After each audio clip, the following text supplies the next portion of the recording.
Good afternoon, everyone. David Dubine here. Thank you for spending your valuable time with the Adapt 2030 channel, focusing in on light pillars in Mexico or plasma display in the sky. Reminds me of the halo over Beijing. Here it comes. Get ready for blackouts. Solar storms could interfere with power grids. How about breaching dams to save an endangered salmon? Oh wait, 3,000 megawatts of power would go bye-bye. We could probably learn from Zimbabwe, the hyperinflation inbound, but wait, they're going to try to do gold currency to fight that. U.S. inflation over 9%. Cheerios, Betty Crocker, Pillsbury, they're going to switch ingredients because they can't get a hold of them. What about you in the supermarket if the bigs can't get it? Comfort items after grid down, memorize this list. And maybe if we work together, we can take our planet back from the agenda being forced down our throats.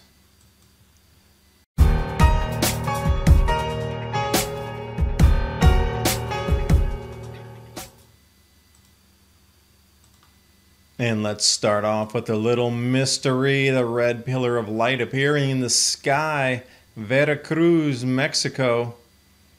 A lot of these pillars of light showing up as of late. Let's take another look at it. Plasma in an electrified state in glow mode, or what's your explanation? Unknowns, and there shall be signs in the skies. Plasma petroglyph, perhaps? Reminds me of the Beijing ring. This was a mysterious glowing illuminated light over Beijing. South China Morning Post picking up on it, but across the globe, very little reported on. Hovering over the skies of Beijing, the white dot kept flashing in the middle, and it lasted for about 20 minutes. So what are we seeing in the skies, and what is it that's amplifying to allow us more visual displays that are unexplainable? That's definitely not a UFO. That is some other electrical charged event appearing above our heads. And setting you in here with a moment of Zen. Stars transiting the skies. The North Star, which shifts through its 25,000 year cycle. What duration of cycle are we in right now repeating? And the reason for the Great Reset. And it's rare to find a remedy that delivers noticeable physical and mental benefits like C60 Evo. The ESS 60 is a breakthrough technology offering benefits to thousands of customers. I feel more energized and I think more clearly when I take this product. I do know how I feel before and after. Working on a farm, focusing your endurance, strength, in addition to delivering more than 172 times the power of vitamin C as an antioxidant. Moving through the body like a magnet, attracting and neutralizing free radicals. Being able to take care of your own body, and especially the things we're going to be eating are probably not going to be as healthy for us. So, thinking about cleansing yourself, getting rid of those free radicals, your diet might change, but you would put this right on the front line. I've mentioned a few things like magnesium, the vitamin C, colloidal silver, C60 for sure. Make sure your C60 products are 100% ESS 60, purchased directly from the lab at c60evo.com/adapt2030 and use the promo code ADAPT2030 to take an additional 10% off your order. That link's in the description box below. Click and go. And now on with the video. And you knew it was part of the summer program. July 1st, coronal mass ejection, CME. Get ready for the blackouts. See that headline, solar storms, snow plows past Earth could cause problems with the power grid. We've been hearing this left, right, and center. Power grid, power grid, power grid. It's going to go down. It's going to be a dark winter. It's going to be a hot summer. Lo and behold, Texas with 1/5 of an 1/8 of an inch away from total grid down during the heat wave. But wait, there's a lot of summer left. Scare you first in the beginning. Wait for it. It's going to be 108, 110, 100. It's going to be so hot as the metal's going to melt, and then it'll power out.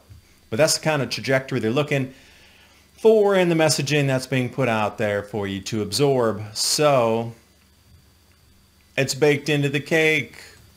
You ready for it? Just like this article here, this is July 12th, I didn't understand why when we're in limited power, limited fuels, inflation, supply chain breakdowns, and things are tumultuous as they are, there's now plans, or at least talk of, taking down 4 dams across the Snake River to ensure the survival of an endangered salmon. So I dug into it a little bit more deeply, and these are the size of the dams we're talking about removing off these rivers here for the salmon to spin back upstream there. However, in blue, 3,033 megawatts. Gee, that 333 pops back up, just like the timestamp on the Georgia Guidestones. Demolition. But 3,333 megawatts of capacity to the Pacific Northwest would evaporate. Who would absorb, then sending power to the same places that had power but had the hydroelectric removed? Because I do remember as a child growing up, the hydroelectric was the sell to the green era of my childhood. And that was taking, oh, we're going to move to hydro, it's going to take away from, we don't have to burn coal, we don't have to do this, Now that's not good anymore. Now we have to just remove the dams, move to something else. Bait and switch, bait and switch. You know, you can do that for the first or second generation that remembers it. But once you have lived through and seen these 3 or 4 bait and switches, now I'm starting to question, wait a second, that was the solution for us earlier. Now it's being rescinded, and where's the power going to come from? Already having power outages, shortages, and all these things happening at the moment, and they want to take further amounts of power away? Maybe we should ask a few questions about that. For example, where Sri Lanka has slid down the slope to, no more fuel for anything that is non-essential. Only buses, trains, and emergency services can fill up over the next 2 weeks, but you know that's going to continue to infinitum until they get the situation with their fiat currencies ironed out and completed, and then eventually they can import fuels back to the country. Because I'm just trying to say, what's this lag effect going to be between the United States and Sri Lanka? Because now we see this spreading all across the planet. We're looking at inflation surpassing 9%. That's official government figures, but you know, Shadow Stats running with their figures have it above 19. I've even seen as high as 21%. Because I know for sure my food has not risen 9%. I wish it were 9%. The foods that I'm buying in the store, I will trade you 9% any day of the week compared to what I'm seeing in the stores. And what's old is new and new is old. Let's do it again. Zimbabwe's central bank announces gold currency to fight inflation. I wish America would take a note from Zimbabwe. Bring our solid, sound money back. Zimbabwe central bank announcing this to reduce inflation, combat inflation. But look at that second paragraph there, 191% in June alone. That's almost doubling in a single month.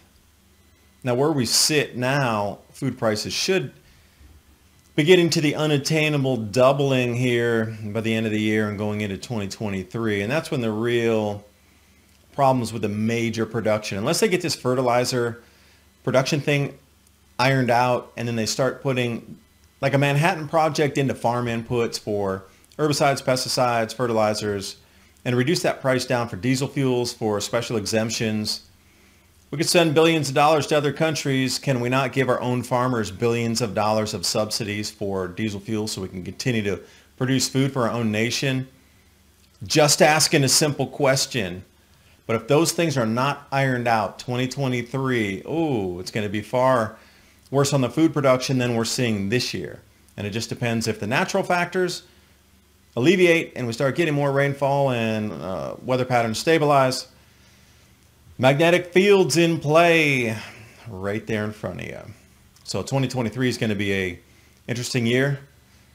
2022, we stopped the brace for the impact at 100 miles an hour into a brick wall with no seatbelt. But hold on, that'll be happening in September. We'll see how 2023 rolls out. Happy New Year. So back to North Dakota, the weekly wheat update. I'm following this because a lot of durum wheat's grown there. Let's take a look at 7-Eleven, July 11th. So you're looking at the spring wheat, the durum wheat. You got Minnesota, Montana, South Dakota, and the overall U.S. here. So if you're looking at the 5-year average, this is way over on the right side. And you're looking at the weekly totals way over on the left side. Spring wheat, 38%. Emerged headed compared to 77% on the 5-year averages. And then the durum wheat, I'm looking at this is the thing that you need to keep your eye on, the durum. 30% compared to the 5-year average, 65%. There's some serious stark differences of what we're seeing right now. So if you want to keep a tally on this, which I do, I keep this one bookmarked right here, the U.S. Wheat Export Supply System. This is an interactive map. Now on the right side there, you're going to see I checked durum wheat, soft white, hard red. I did all the different types of wheat to see exactly where they were growing. Now, the majority of red is in the Dakotas. Hence, keeping an eye on what the emergence rates were or the headed rates were. It'll give you a good indicator of where prices are going to go with food moving forward. Dismal yields. Even the U.S. crop tours are already saying, hold on, we're going to get some reductions here, even from the USDA, who is generally very conservative. Now over to Eat This, Not That. Cheerios, Betty Crocker, Pillsbury. They're changing the ingredients. Now, this is a huge statement here. The biggest issue we're seeing is really around materials selection. So they've reformulated over 20 times in their products to date, which means the first 6 months of the year, they formulated 20 different times to get you the same taste, texture, profiles, flavors, which means for me, huge problem. And you know why it's a huge problem? Because if the major food producers in America can't get what they're looking for, they're the major buyers on the futures market.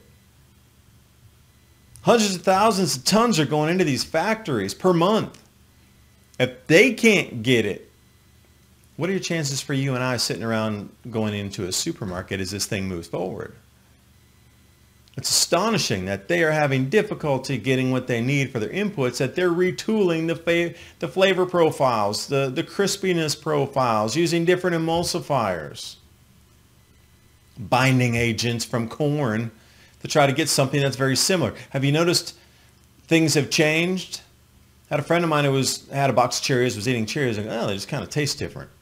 Well, yeah, they do taste different because Cheerios here mentioned is also reformulating. So breakfast cereals, anything you buy out of the boxes, and we're going to see this continually from this point forward. And it does look like materials, starch, packing fats, and oils are the most challenging for these companies to find. Pillsbury, parent company, Cheerios, Betty Crocker, Annie's, Bugles, Cookie Crisp, Lucky Charms, Nature Valley. Oh, those are those health bars. So I'm wondering if they're going to go away from the oats. Old El Paso, Yoplait. There's going to be a lot of changes coming in here. So as we think about changes, here are your comfort items that you might want to put on a list that you can remember to buy 5 or 10 of every time you go to the store. Soap, deodorant, razor, shaving cream. These are the things that are going to keep you pretty and give you a little feeling good at the end of the day. Hard day, working in the garden, and if you want to wash off and get clean, you're going to need some of these things here. And free time things like musical instruments, and of course, edible comfort items as in junk food, sugary snacks, whatever it is.